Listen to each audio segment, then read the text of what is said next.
Before there was a South Africa, there was land. Endless grassland stretching beyond the horizon, mountain rising through the mist, rivers carving paths through valleys untouched by modern borders.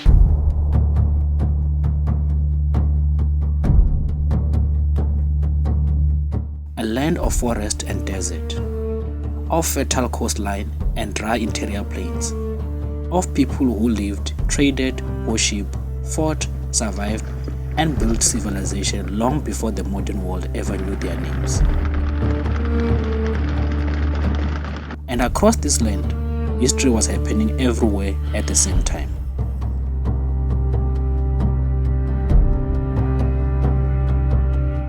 In the far north, kingdom rose around gold and trade. Along the eastern coastline, ocean routes connected Africa to distant civilization. Across the interior plains, cattle society expanded through the grassland.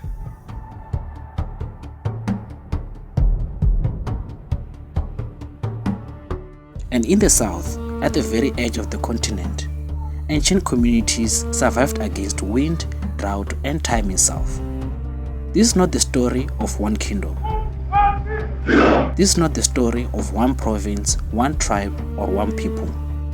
This is the story of many worlds, growing together across the land that will one day become South Africa. This is the story of South Africa.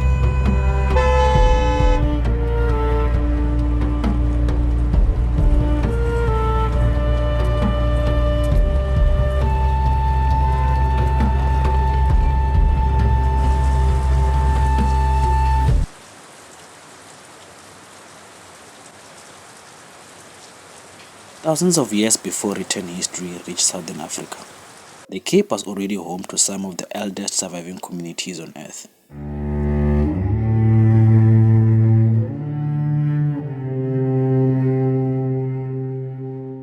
Along the rugged coastlines and mountain valleys of the south and west, the Khoisan lived in close relationship with nature. The land became their teacher. The ocean became their provider. The stars became their map.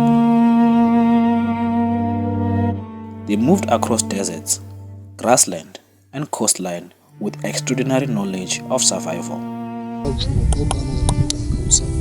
They hunted with poison arrows crafted from natural toxins.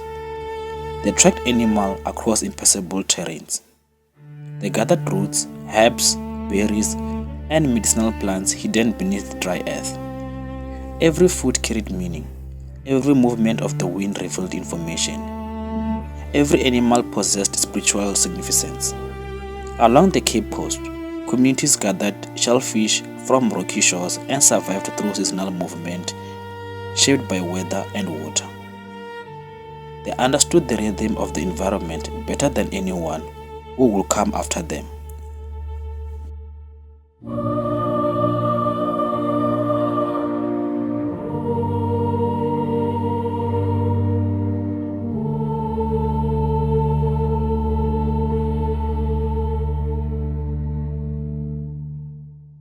But the Khoisan were not the only single people. There were many communities spread across regions, each shaped by its own environment, tradition, and language. In the dry Western Cape, survival demanded constant adaptation. Near the southern coastline, the sea became central to daily life. Inland hunters followed migration routes across open fields and mountain valleys.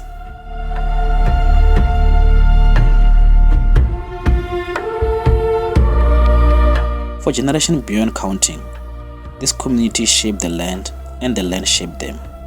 Yet Southern Africa was changing. Slowly, new societies began moving southward through the continent.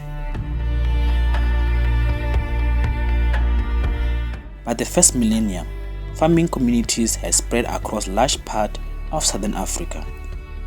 These communities brought agriculture, cattle keeping, and iron working into the region. Iron would change Southern Africa forever. Iron axe cleared forests. Iron tools improved farming. Iron spearheads strengthened hunting and warfare. Village became larger, population increased. Trade expanded between communities separated by rivers, mountains, and plains. Across later what will become Limpopo, Mpumalanga, KwaZulu-Natal, the Free State, and the Eastern Cape, society grew more connected and organized.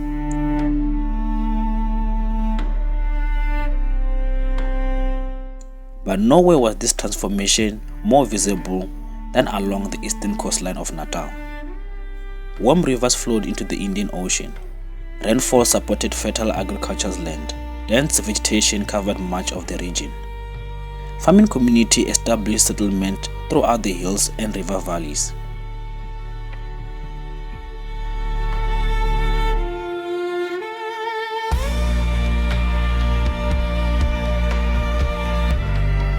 Cattle grazed across open grassland, and slowly cattle become more than a livestock.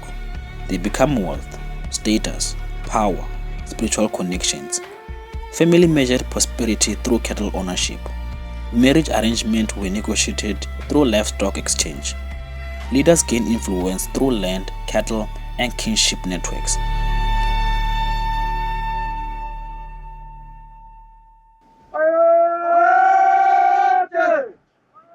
Across Natal, societies were laying the foundation of the kingdom that will one day become some of the most powerful in the Southern African history.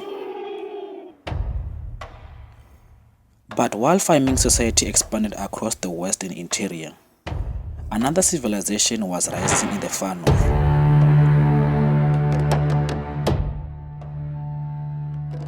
Near the meeting point of present-day South Africa, Botswana, and Zimbabwe, the Kingdom of Mapungubwe emerged as one of the earliest powerful states in southern Africa. Around the year 1200, Mapungubwe became a center of trade, sacred leadership, and political authority.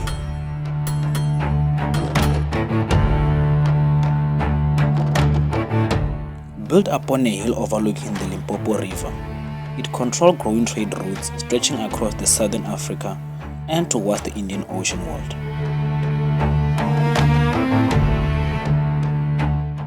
Archaeologists will later uncover evidence of extraordinary wealth: gold ornaments, ivory, glass beads from distant land.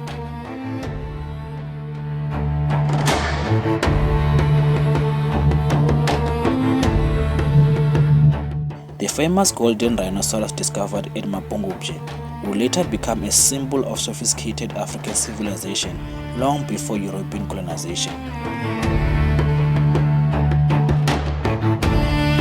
Trade routes stretched north towards Great Zimbabwe, east towards the coastal lines of the Indian Ocean, inland towards surrounding communities. Ivory, animal skin, gold, salt, and crafted goods moved through these networks.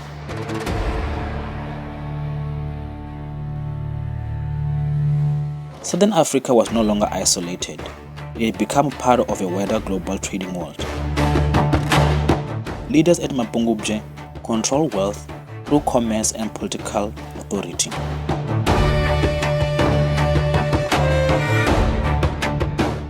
For the first time in Southern Africa, a kingdom demonstrated the scale and complexity of centralized state power. Yet while Mapungubwe rose inland, another world was developing along the eastern coastline.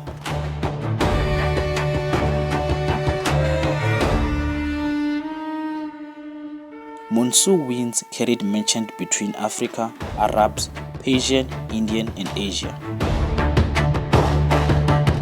Along the eastern coastline of southern Africa, the global trade network slowly reshaped local society. Coastal exchange routes brought beads, fabric, ceramics, and new technologies into the region.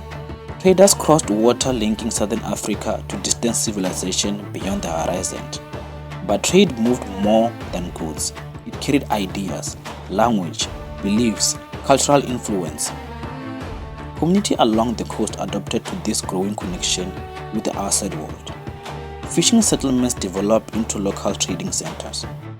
Southern Africa was becoming connected to a wider world centuries before European colonization began. Across the central interior plains, society throughout what would later become the Free State and surrounding region were also growing more organized. The open grasslands supported expanding cattle economies. Rivers provided fertile settlement zones. Seasonal movement shaped communities' lives across the vast distance. Families formed alliances through marriage, trade, and survival. Long before written history arrived in southern Africa, history already existed in spoken form. Elders carry memories across generations. Songs remembered immigration, wars, droughts, and victory. Memory became archived. Across the South, no society existed completely alone.